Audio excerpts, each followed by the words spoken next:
కుదురా మూడకెళ్తాం ఇప్పుడు చెప్పిన మాకు కూడా నీకు ఎక్కడ అనిపిస్తే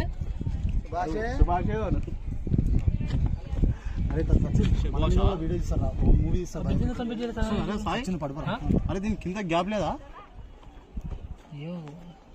దీనికి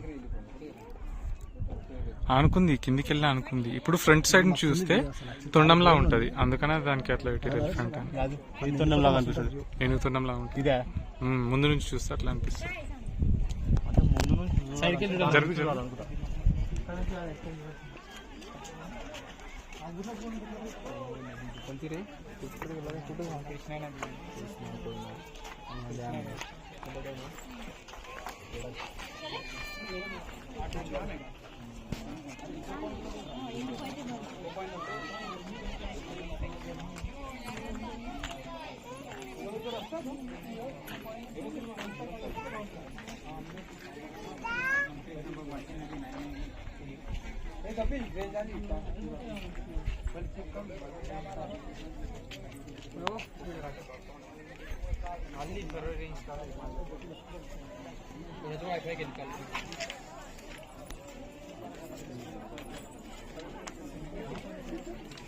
సైడ్ తిరగండి.